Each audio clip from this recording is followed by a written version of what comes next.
Hello, beloved. I am Dr. Amanda Noelle, and I help badass bachelorettes and lady bosses attract their twin flames at light speed. Today's topic is about revealing and healing one of the deadly sins that stops twin flame attraction. Spoiler alert, here it is. So it is comparing ourselves with other people. This could be comparing yourself to, say, other women out there, or to your friends, or to your family members, or even what you think they or society expects you to be. And maybe it could even be comparing yourself to your date or even your soulmate. So in this video, get ready because I'm going to share the 3 very important reasons why comparing yourself to others is so deadly and what you can do about this natural human conditioning so that you can handle all the competition in our world, all that insecurity, that energy we've grown up with, and actually use it to your advantage. So stay tuned.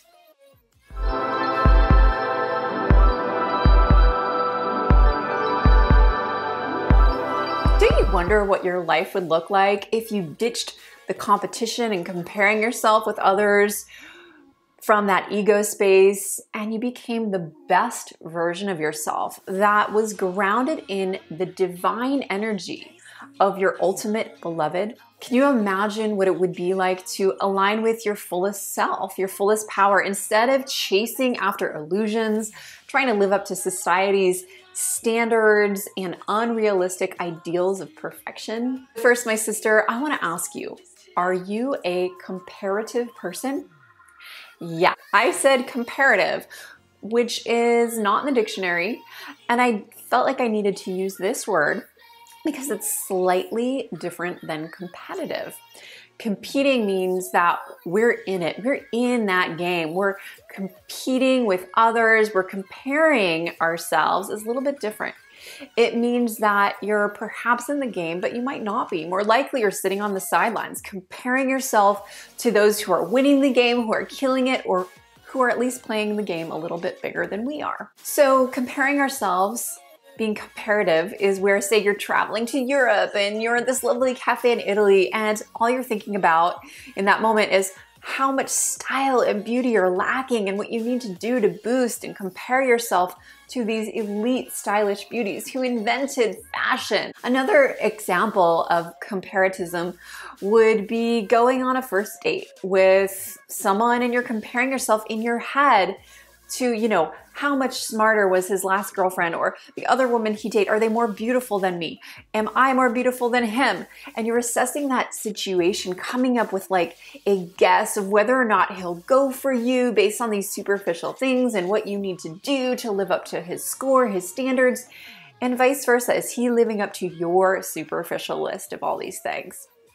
Now, the third example would be, you know, you're in your business and you run a company or a blissness, as I call it, and you're comparing your success rate at every corner with others in your industry. You know, she has more social media success on Instagram, you know, who has more signups to my program or her program or his program, and who has a better brand, who's smarter. You get the picture. Comparing ourselves, that competition and competition can be very toxic to our soul. So now let's get real. How often are you committing this sin? How often do you compare yourself to others? You might not even be aware of this, so start keeping track. That's my challenge for you this week. How often are you thinking these deadly sinful thoughts, no matter how big or how subtle? Okay. So let's go over the 3 reasons why comparing yourself to others is such a deadly sin. So we can break the chains, girl, let's do it. So number 1, first off, when you compare yourself to others, you're actually abandoning your own divine spark. Now, there's a light inside of us as twin flames that is so unique to you. It's your soul's essence. And to access this fully, we must channel it directly from our soul without trying to fit into some box, without having to look like someone else, to sound like, be like, or act like anyone out there. It's just us. We just are. And we have to simply listen with sacred ears and sacred eyes to find it, to find ourselves, and not coming from that judgmental place of comparing ourselves like little school children who are competing for good grades on a bell curve. Now, there's only one of you. Your twin flame needs to feel you in your fully alive divine spark state, and your essence must be seeping through saying, I'm the best me, not how do I compare with her, him, or that. Now, to reverse the abandonment of your own divine spark, all we must do, instead of comparing ourselves with anyone else, is to compare ourselves with ourselves and to look within. And when we look at others, look for motivation. Challenge yourself and ask yourself, how do I aspire to be in the face of this brilliant person? And feel what naturally bubbles up inside of you when you're motivated and inspired. And ask yourself, how can I be more like me instead of dropping into envy? Now, the second reason number 2, comparing comes from fear. Now, fear always attracts fear, not love.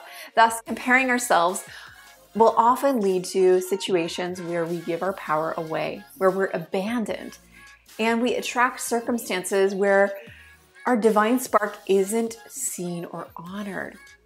Now, women who get stuck with this can psychically and even literally get thrown in the trash. Okay, not literally, but metaphorically get thrown in the trash by their partners over and over again. When women compare themselves and they're coming from fear, they attract cheaters. Men who pick them up only because of their hot bodies, their beauty, their external success and achievements, their outward superficial qualities, and not their divine spark. They attract runners, men who aren't committed or who have wandering eyes and hearts and even dicks. Now, they will find insecure partnerships that are unstable and partners who are always trying to prove how powerful that they are from their ego, so they're not available. These women will attract workaholics, they'll attract sexual addicts, men who are addicted to money, or maybe even the opposite of this, because those men are afraid to live up to their own expectations and comparisons in competition games. So sometimes these women will actually attract men who are lazy lovers, underachievers. They're sexually shut down. They're men who are not playing a big game, and they're even creating all of these excuses, like why they're not making money. Oh, I'm so spiritual. I'm doing away with this money cleanse, or I'm not my sexual power because I'm doing this spiritual abstinence thing.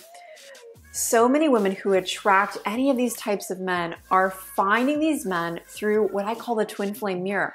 They're calling in, magnetizing these men, mirroring a part of themselves that does not feel seen and loved, because these women are not seeing and loving their own power. So how can they expect any man to see and love them?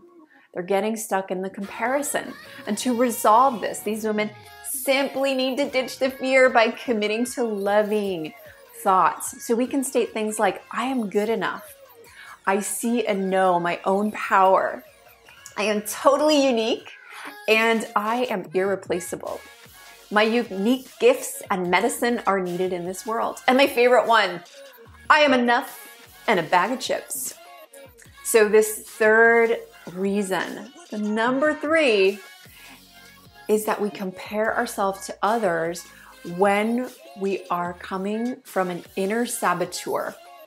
We're coming from that wounded trickster place. We're coming from the inner saboteur because the inner saboteur is like a mini-me Satan. It's like a part of ourself, on our shoulder, that Satan that's like that grounding pull of Saturn that challenges us through the darkness and pull us down into polarity. And now this is not all bad. We all have Saturnian energy, Saturn energy kicking us in the butt, grounding us, bringing us into the here and now so we don't fly off into love and romance and irrationality. We have some darkness to ground us. Our saboteur can, however, take us over. So we gotta say to that, don't sabotage me, just show me the way. Where do I have room to grow with love? So balance out the Satan, the Saturnian energy with the love of Venus. Now, my sister, the message here is that if you are comparing yourself with others, deep down, there's a longing for growth, and there's a longing to improve and empower yourself to become the self that you truly are. But we cannot do this if we're coming from a pure, unconscious state of fear. So take the challenge this week and notice where you might be comparing, and remind yourself with these positive affirmations, the ones above that I've shared, or perhaps you can make up your own empowering statements, affirmations, so that you can become the true living flame, the star that you are, the full divine spark that you are, that is unique to you as a snowflake is to its own unique shape. So thank you so much for joining me today. I have a free gift, a Twin Flame Ignition Kit, and a quiz that's coming out soon. So head to dramandanoelle.com if you want to take this work deeper and call in your Twin Flame at light speed. Make sure you've subscribed because I come out with videos every week, and I want to hear your comments. What's up with you, girl? Post in the comments below and give this video a like if you got something out of it. I'd love to hear what you learned. So thank you so much. I'm Dr. Amanda Noelle, the Twin Flame Matchmaker, signing off. Namaste. Namaste. Chase the morning sun when I'm with you. Give it all away. Catching fire as the wind blows. I don't matter rich enough for pride. I see $1 billion in your eyes. Even if we're strangers till we die. I wanna run away. I wanna run away. Anywhere out this place. I wanna run away. Just you and I. You and I.